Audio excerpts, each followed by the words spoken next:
नमस्कार दोस्तों, स्वागत है आपका एक और बार मेरे चैनल द अनपॉपुलर पॉडकास्ट में। दोस्तों तो चलिए आज हम टिम फेरिस की 4 आवर वर्क वीक इस किताब पर हमारी चर्चा जारी रखते हैं। आज भी हम कुछ नए और इंटरेस्टिंग विचारों और आइडिया पर चर्चा करेंगे। दोस्तों तो टिम फेरिस इस किताब में फियर सेटिंग इस आइडिया के बारे में बात करते हैं। दोस्तों तो क्या होता है ये फियर सेटिंग? दोस्तों तो ज़िंदगी में अक्सर जब हम कोई ऐसे मोड में होते हैं जब हम एक बड़ा डिसीजन लेना चाहते हैं या कोई बदलाव लाना चाहते हैं ज़िंदगी में, तब हम हिचकिचाते हैं और डर जाते हैं। हम सोचते हैं कि अगर हम ये बदलाव ले आएंगे ज़िंदगी में तो इससे हमारी ज़िंदगी में क्या नेगेटिव इम्पैक्ट हो सकता है, और इस कारण से हम डर जाते हैं। तो टिम फेरिस अपना उदाहरण देते हैं कि कैसे वो भी इसी सिचुएशन में थे और तब उन्होंने ये फियर सेटिंग कैसे यूज़ किया। तो वो कहते हैं कि उनका एक बिज़नेस था जो अच्छा खासा चल रहा था, पर वो उससे तंग आ चुके थे, उलझ गए थे, कुछ करना चाहते थे। उनके पास आइडिया भी था पर वो करने से हिचकिचा रहे थे, वो बदलाव से डर रहे थे। वो सोच रहे थे कि अगर मैं ये बदलाव ले आऊँगा तो क्या होगा मेरी ज़िंदगी का। तब उन्होंने ये एक्सरसाइज यूज़ किया फियर सेटिंग का। तो उन्होंने ये सोचा कि अगर वो ये चेंज करते हैं, बदलाव लाते हैं ज़िंदगी में, तो और उनके हिसाब से अगर सब चेंज होता है तो on a scale of 1 to 10, जहाँ 1 है नो इम्पैक्ट, 10 है मैक्सिमम इम्पैक्ट, तो पॉजिटिव इम्पैक्ट या सकारात्मक प्रभाव कितना होता। तो उन्होंने ये पाया कि on a scale of 1 to 10 सकारात्मक प्रभाव होता 8 या 9। मतलब ज़िंदगी में एक पोटेंशियल था कि बहुत चेंज आ सके, पॉजिटिव चेंज। और उन्होंने ये भी सोचा कि अगर उनके हिसाब से चेंजेस नहीं हुए, वो रिस्क ले रहे थे, अगर चेंजेस उतने अच्छे नहीं गए, अगर रिस्क पे ऑफ नहीं हुआ तो नेगेटिव इम्पैक्ट कितना होता। तो उन्होंने ये पाया कि नेगेटिव इम्पैक्ट होता 3 या 4। तो पॉजिटिव इम्पैक्ट अगर उनके हिसाब से सब होता तो वो चेंज था 9 out of 10 या 8 out of 10, मतलब बहुत इम्पैक्ट। और अगर नेगेटिव इम्पैक्ट भी होता वो था सिर्फ 3 या 4, मतलब अगर हुआ तो भी वो उतना उनके ज़िंदगी में इम्पैक्ट नहीं होता।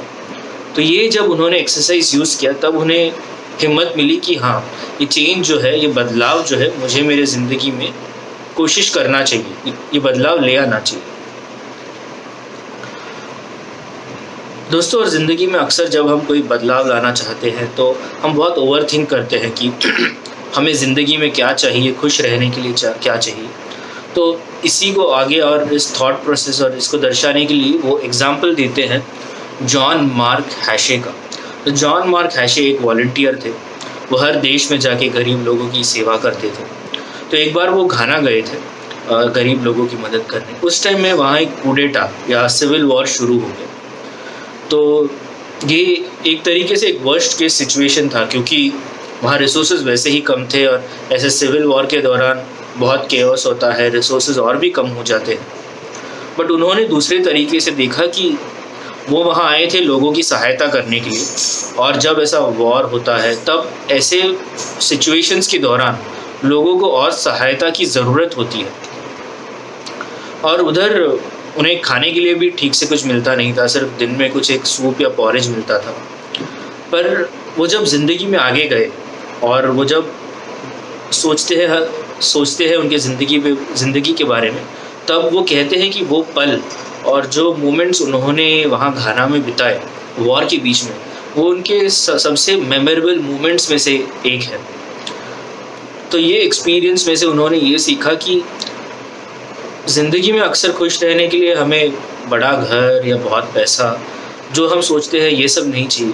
हमें क्या चाहिए कि कुछ अच्छे दोस्त चाहिए, और हमें ये एक हमारा जो समय है हम उसे इस तरीके से व्यतीत करें कि उससे हमें खुशी मिली, और हमें ऐसा लगना चाहिए कि जब हम हमारा समय व्यतीत कर रहे हैं, दिन व्यतीत कर रहे हैं, उससे हम दूसरों की सहायता कर रहे हैं और दुनिया में लोगों के लिए कुछ अच्छा कर रहे हैं।